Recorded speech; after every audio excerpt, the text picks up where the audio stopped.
Hello everyone, welcome to my channel अपस्टिक आदिया। हम लोग स्टडी कर रहे हैं क्लास 8 की साइंस की बुक आरबीएसई बोर्ड की बुक्स के सीक्वेंस में हम चल रहे हैं। आज चैप्टर नंबर 16 हम पढ़ेंगे वायु एवं जल प्रदूषण व नियंत्रण। वायु के सामान्य संगठन में गुणात्मक या मात्रात्मक परिवर्तन जो होता है वो वायु प्रदूषण कहलाता है। 3 दिसंबर 1984 को भोपाल गैस कांड रासायनिक दुर्घटना हुई थी और इसमें जो लीक होने वाली गैस थी वो थी मिथाइल आइसोसाइनाइड। ये क्वेश्चन कई बार अलग अलग एग्जाम में पूछा गया है, सो आप इसको याद रखिए। इसकी डेट भी इम्पॉर्टेंट है कि 3 दिसंबर 1984 को भोपाल गैस कांड हुआ था। यह एक रासायनिक दुर्घटना थी और मिथाइल आइसोसाइनाइड इसमें लीक हुई थी।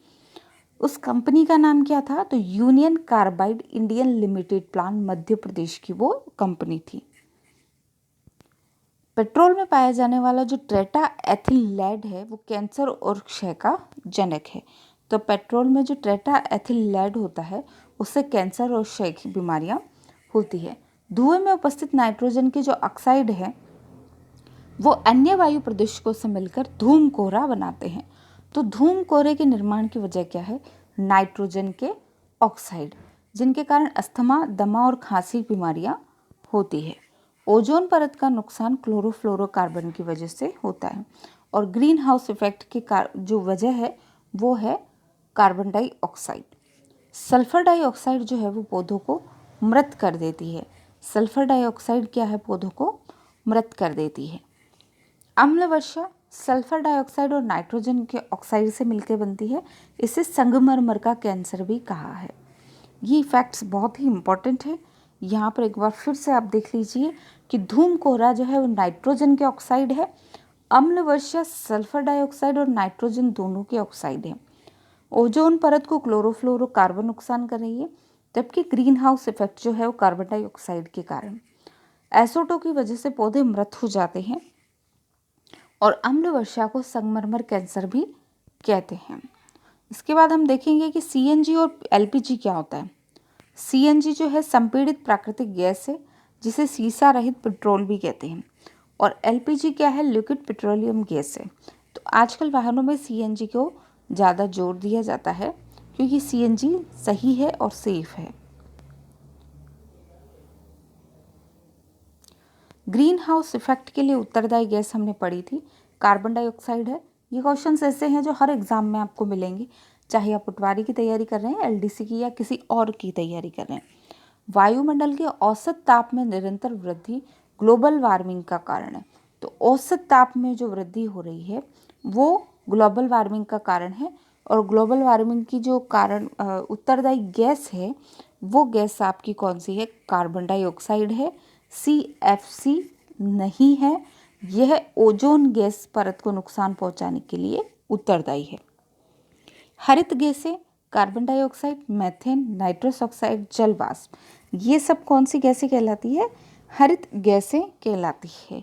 एक बार फिर से हम रिपीट करेंगे, हरित गैसें कौन सी है? Carbon dioxide, methane, nitrous oxide और जल वाष्प जो है आपकी वो हरित गैसें हैं।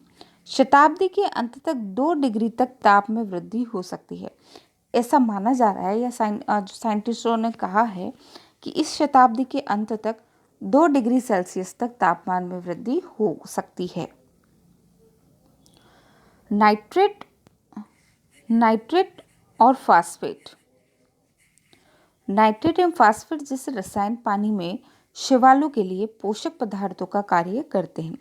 नाइट्रेट और फास्फेट जो है ये रसायन पानी में शैवाल के लिए पोषक पदार्थों का कार्य करते हैं, जिनसे क्या होता है कि शैवालों में अत्यधिक वृद्धि होती है और इसे शैवाल ब्लूम कहा जाता है।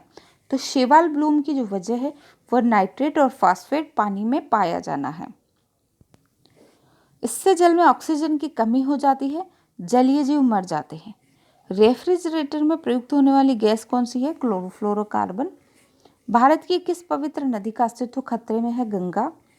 एरोसॉल फुहार में CFC का उपयोग किया जाता है। एरोसॉल फुहार में किसका उपयोग किया जाता है? तो CFC का वहां पर उपयोग किया जाता है। इस चैप्टर में बस इतना ही था। इसमें बहुत सारे इंपॉर्टेंट फैक्ट हैं जो हमें याद होने चाहिए। एक बार फिर से हम नज़र डालेंगे। एरोसल फुहार में CFC का उपयोग किया जाता है। शिवाल ब्लूम नाइट्रेट एंड फास्फेट का पानी में घुले होने के कारण शिवाल ब्लूम यहाँ पर बनता है। हरित गैसों कार्बन डाइऑक्साइड, आप ये कहेंगे कि ग्रीन हाउस इफेक्ट के लिए CO2 उत्तरदायी है, और हरित गैसें हैं carbon dioxide, methane, nitrous oxide, जलवाष्प, ये सब हरित गैसें हैं। इससे पहले इस चैप्टर में जो था वो भी इम्पोर्टेंट फैक्ट्स थे।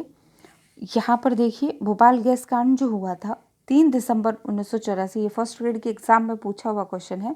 3 दिसंबर 1984 को भोपाल गैस कांड हुआ था। मिथाइल आइसोसाइनेट इसमें लीक हुई थी। Union Carbide Indian limited power Madhya Pradesh की एक कंपनी थी। पेट्रोल में पाया जाने वाला टेट्रा एथिल कैंसर का कारण बनता है। धुएं में नाइट्रोजन के ऑक्साइड मिलने पर धूम कोहरा बनता है।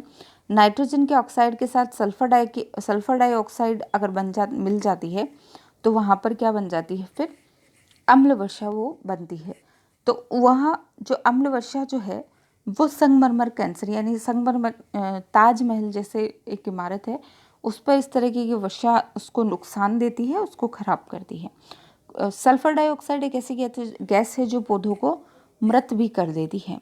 ओजोन परत को नुकसान क्लोरोफ्लोरोकार्बन पहुंचाता है, जबकि ग्रीन हाउस इफेक्ट के लिए उत्तरदायी जो गैस है वो CO2 है। ये कुछ इंपॉर्टेंट फैक्ट्स थे जो RBSC बोर्ड से अपने कलेक्ट किए थे। और इस चैप्टर में बस इतना ही। इसके साथ ही आपका चैप्टर नंबर 16 कंप्लीट होता है। धन्यवाद।